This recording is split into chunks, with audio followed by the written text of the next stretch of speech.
Okay, so 23 years later. Yeah, it's kind of crazy, right? 23 years later, people. We have Gladiator II, right? It is once again directed by Ridley Scott. This time, David Scarpa is on the script, right? The film is produced by, who we got? Lucy Fisher, David Franzoni, Michael Pruce, Douglas Wick, and Ridley Scott. It is executive produced by Walter F. Parks, Laura McDonald, Raymond Kirk, and Aidan Elliott. Co-production from Winston Azrapardi. Harry Gregson Williams took care of the music. John Matheson is on cinematography. Editing duties are handled by Sam Restivo and Claire Simpson. Kate Rhodes James took care of casting. Arthur Max is production design. Oh boy, man, this cold is killing me. We have got costumes from Janty Yates and David Crossman. We got set decoration from Jill Aziz, Desiree Azrapardi, Caroline Kearney, Ellie Griff, Matea Finch, Magdalene Mizzi, and Gizzy Nicosia. So our cast, right? We have got Paul Mescal as Haino, aka Lucius Vercius, right? Alfie Tempest is a younger version of Lucius in some flashbacks, right? Now, Connie Nielsen is our sole returnee, I think, as Lucilia, right? His mother. So, she returns. Pedro Pascal is her husband, Marcus Acacius.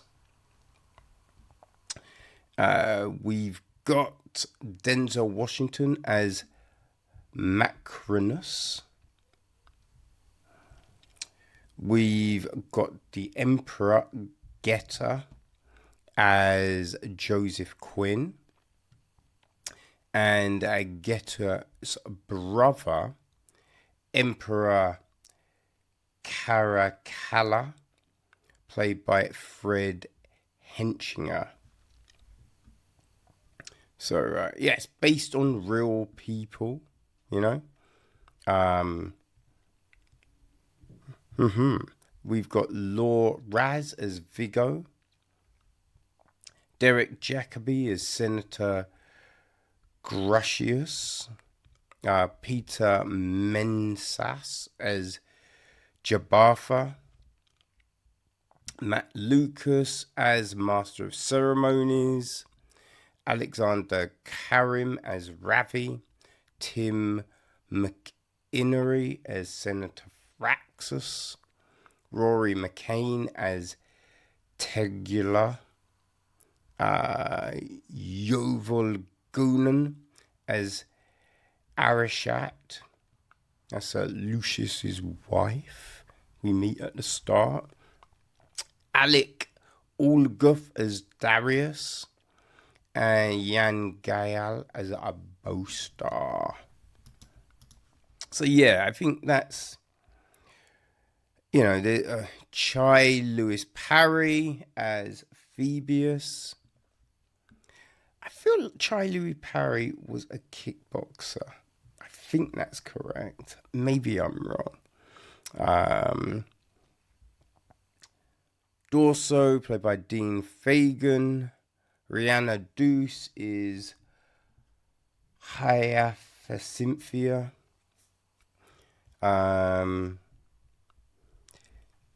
Letta is played by Amira Ghazala. Yeah, I mean, I'd say there's probably our main lot of people, really. The gist of the story, right? Where are we? After his home is conquered by tyrannical emperors who now lead Rome, Lucius is forced to enter the Colosseum and must look to his past to find strength to return the glory of Rome to its people. So that's the gist of the film. Now, as mentioned, right, this film, the original came out in 2001, right? It's another one of these sequels that has taken so long. You ask yourself, did we want this? You know, did we want... Now, they talked about doing a sequel mad early, right? After the success of the original.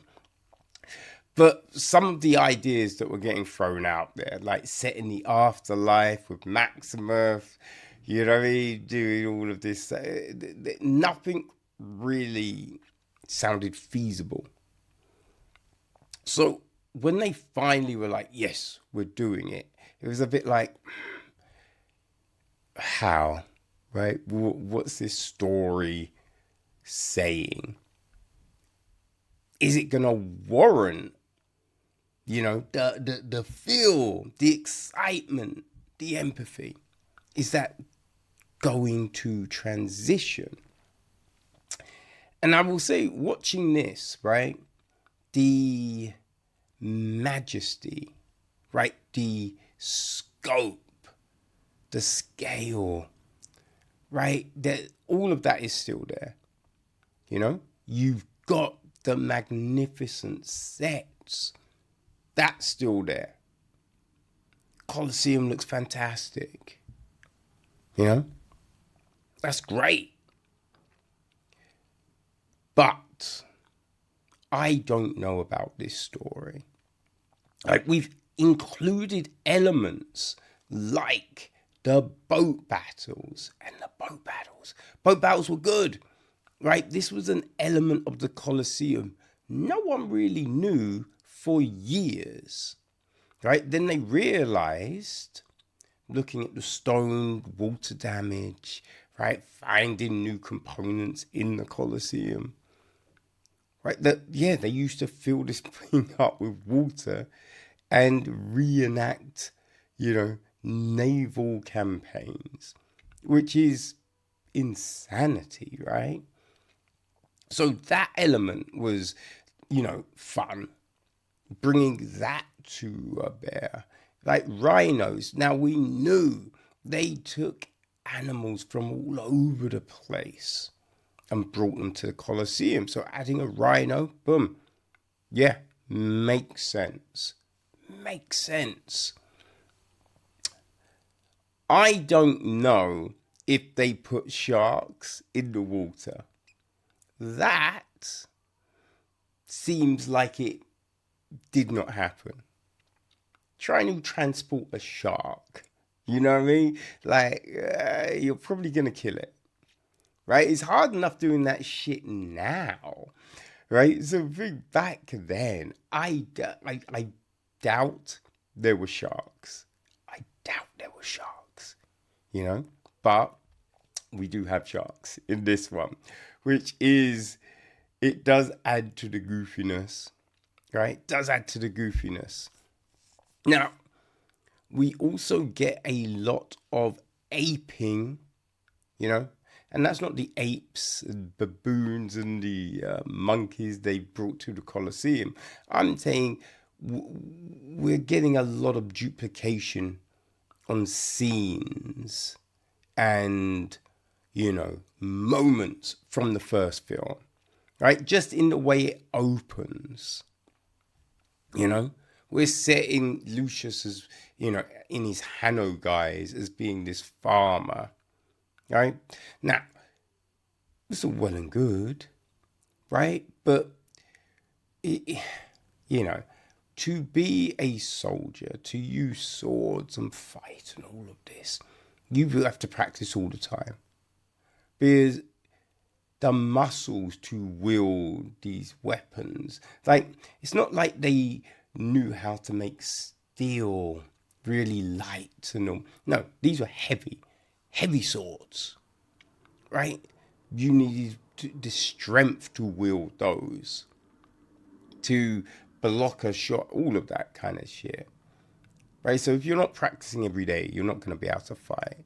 So being like, oh, it's a farmer now, you need to have to, are you practicing, right? Drawing a bow, not easy shit, right? Again, you need to be able to practice, to be able to do these things. So is this believable? Right? Is any of this, but I don't know. But it's used to set everything up and be like, okay, so now we know why he's going to be fighting, and, the angst riddled throughout him, and just all of this kind of stuff. But that's how Gladiator 1 opens. You know what I mean? So we're doing that. Right? Just the speeches and the thumbs up and the thumbs down. Just so many of these elements we are taking and trying to bring across. Maximus has a black friend. Lucius has a black friend. It's just like, come on. So story-wise, it's, I think with the first one, it does all seem to make sense. With this one, there is a lot that you have to go, okay, right? It's all very chancy, right? So, you want us to believe that this happens and that goes there and then that fits into that. And this person is going to do, right? So that person just, there's a lot of that happening, right? So it makes it for a bit of an odd story. You know what I mean? Where you do find yourself scratching your head. Like, just these moments where you've got the character and he doesn't want to answer questions. Really, that's what we're doing. Because in this time, right, you can get away with doing that shit. You're arrested by police. You're refusing to answer questions. Depending on what country you're in, you'll get away with that. Some countries, they'll beat the fuck out of you, right? You imagine, in this day and age, with the Roman Empire, they're just going to kill you, right? They're not going to be like, oh, cat got your tongue. No, they're going to be like, we asked you a fucking question, slave. Chop his tongue out. He doesn't want to talk, chop his fucking tongue out. But, no, shit don't happen, right? So you're just like, what? What is this? Now, I will say, the acting is good. Like, Paul Mescal does a good job with the acting. The speeches don't work, right? And we're trying to throw in a load of speech. Like, this, in the original film, the speeches are very memorable. And the delivery is very memorable. In these, like, Mescal is just kind of talking with his normal voice. And you're just like, okay, you're in a room, high ceilings. Sound isn't necessarily traveling to all these people further back. you're just talking like this. Hey, do you want to fight for me? Do you guys? Oh, I believe in it. Like, how do you expect anyone to hear? Right? Matt Lucas as the master of ceremony. Again. How was anyone meant to hear that? Right? These things make no sense. So they don't work like those elements worked in the first film. You know? So there are these components of the film that are baffling. Right? You're scratching your head. You're just like, this doesn't resonate. Right? Which then means the story doesn't have that same impact. You know? It's just all of this. I would say Denzel Washington really brings something to his role. Right? He is having insane fun here. Having insane fun. Right? And that really does help elevate things. He does a great job. He's very maniacal. But you kind of feel he's not a villain of the piece, right? Especially when all of his history becomes clear.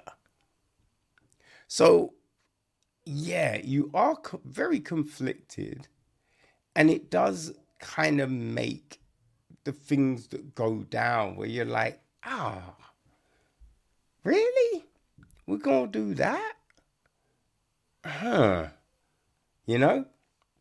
It does, yeah, it feels kind of weird. Once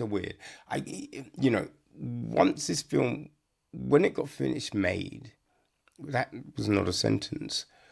Once it got made, right, and Ridley was out doing his press and everything, he has been talking about there's an idea for the third film. And the way this ends, you can definitely feel it's kind of a bit of a soft setup for a third. But it's not kind of concluded in a way where, I don't know, for me anyway, I'm like, I need more of this. Oh, fuck. How are we going to get past this? Where are we going to go? What's going to happen? Yeah, I'm not infused for a third outing, but it does end in a way where we are building for that. You know, it's not necessarily Highlander 3, right? Where every single thing is basically a carbon copy, similar to Force Awakens being basically New Hope. Right? It's not one of those, but there are a load of similarities between the first film and this one. You know, so there is that. It's fine. It's fine.